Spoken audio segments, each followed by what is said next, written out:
محمد النور المذهب للنسيان بنوره في كل لمحة ونفس عدد ما وسع علم الله. ما بعد, yang berusaha pengurusi majlis yang terhormati Nazri Mangkap Pengurusi Masjid Kampung Bau Tanjung Tuan Haji Maradi, ahli jawatan bahasa syarak masjid ini, ahli jawatan bahasa salutan Maulid Rasul, ibu bapa, ahli hadirat muslimin yang terhormati. Alhamdulillah, bersyukur kepada Allah Subhanahu wa taala kerana pada malam ini dapat kita kumpul untuk meraihkan akan satu majlis yang sewajarnya, atau dengan kata mudah, tidak boleh tidak, mesti bagi setiap orang yang pada muslim mukmin untuk merayakannya. Dan menyambut Maulid Rasul adalah merupakan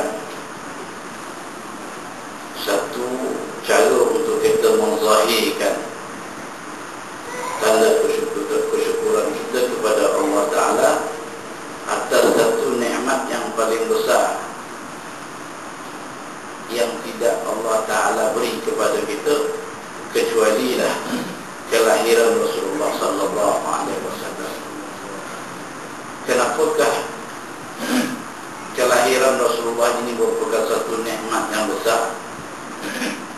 Kerana dengan wujudnya Rasulullah Sallallahu Alaihi Wasallam, maka dapatlah kita untuk mengenal Tuhan kita dan juga untuk melaksanakan akan hubungan dengan Allah Subhanahu wa taala serta melakukan kefarduan yang diwajibkan kepada kita.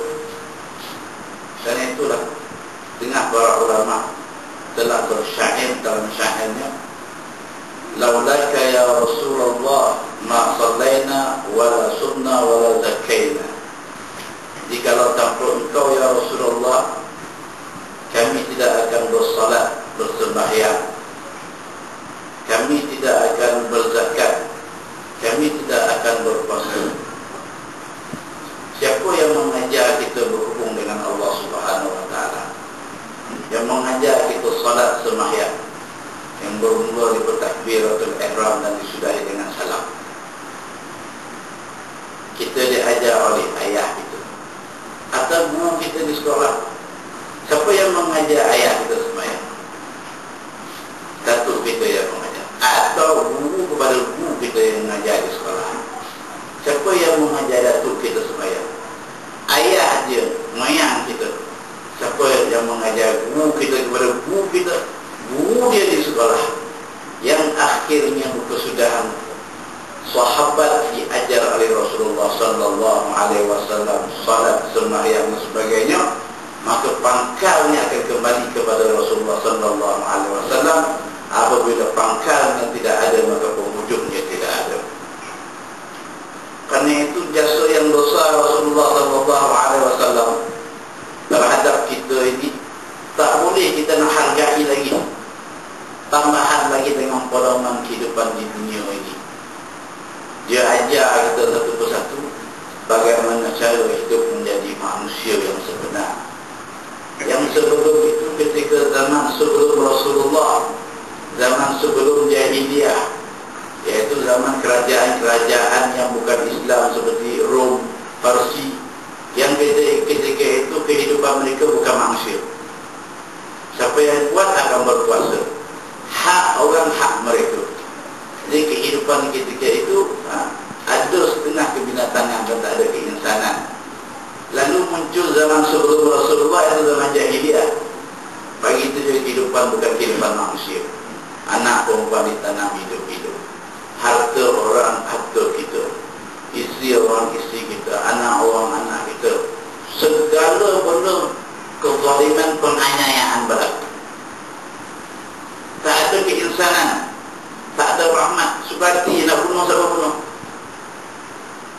nak ambil. Tetapi ketika datangnya Rasulullah sallallahu alaihi wasallam, maka Rasulullah manusia yang mula sekali memperkenalkan kehidupan kemanusiaan. Di sana muncullah akhlak-akhlak budi pekerti, sifat-sifat rahmat dan sebagainya, simpati dan sebagainya. Maka barulah boleh manusia hidup sebagai manusia. Jadi jasa Rasulullah sallallahu alaihi wasallam yang begitu besar kepada orang mukmin dan juga orang kafir, sampai orang kafir zaman sekarang boleh hidup kemanusiaan, boleh hidup ada sebab manusia. Kita pula orang Islam boleh hidup ada sebab manusia. Jadi jasa dia besar. Kerana itulah Allah Subhanahu wa taala mengatakan dalam Al-Quran, wa ma arsalnaka illa rahmatan lil alamin. Tidak kami utuskan engkau Muhammad kecuali sebagai pemberi rahmat kepada sekalian alam. Semua alam mendapat rahmat daripada Rasulullah sallallahu alaihi wasallam. Kerana itulah wajib sayubia sewajar bagi orang Islam tak boleh melupakan pribadi yang telah memberi pedoman kehidupannya di dunia dan juga akan menolong jadi akhirat nanti. Ketika akhirat nanti tak ada pertolongan yang boleh menolong kita kecuali syafaat Nabi Muhammad sallallahu alaihi wasallam. Ketika manusia berada di hadapan Allah Taala di mahsyar dalam keadaan telanjang, tak ada apa-apa. Tak ada apa-apa kecuali orang yang beriman saja yang Allah Taala tutup aurat dia. Maka ketika itu seorang tak boleh tolong. Maka ketika itu Nabi saja yang berhak, yang diberi kuasa oleh Allah Subhanahu wa taala untuk bagi syafaat kepada manusia semua. Kerana itulah Maulidur Rasul ini mesti kita sambut. Tak boleh kita lupakan sebab dia pembawa agama ini. Kalau agama Nabi Allah Isa, ada kitabnya, kitab Injil, pembawa agama itu Nabi Isa. Dia yang akan menerangkan kitab kepada semua manusia. Kalau kitab Taurat, pembawa itu Nabi Musa. Nabi Musa akan menerangkan kitab Taurat itu kepada kaum dia. Tapi Nabi Muhammad yang membawa Al-Quran, peraturan Al-Quran semua itu Nabi Muhammad yang membicarakan dan menerangkan kepada kita semua.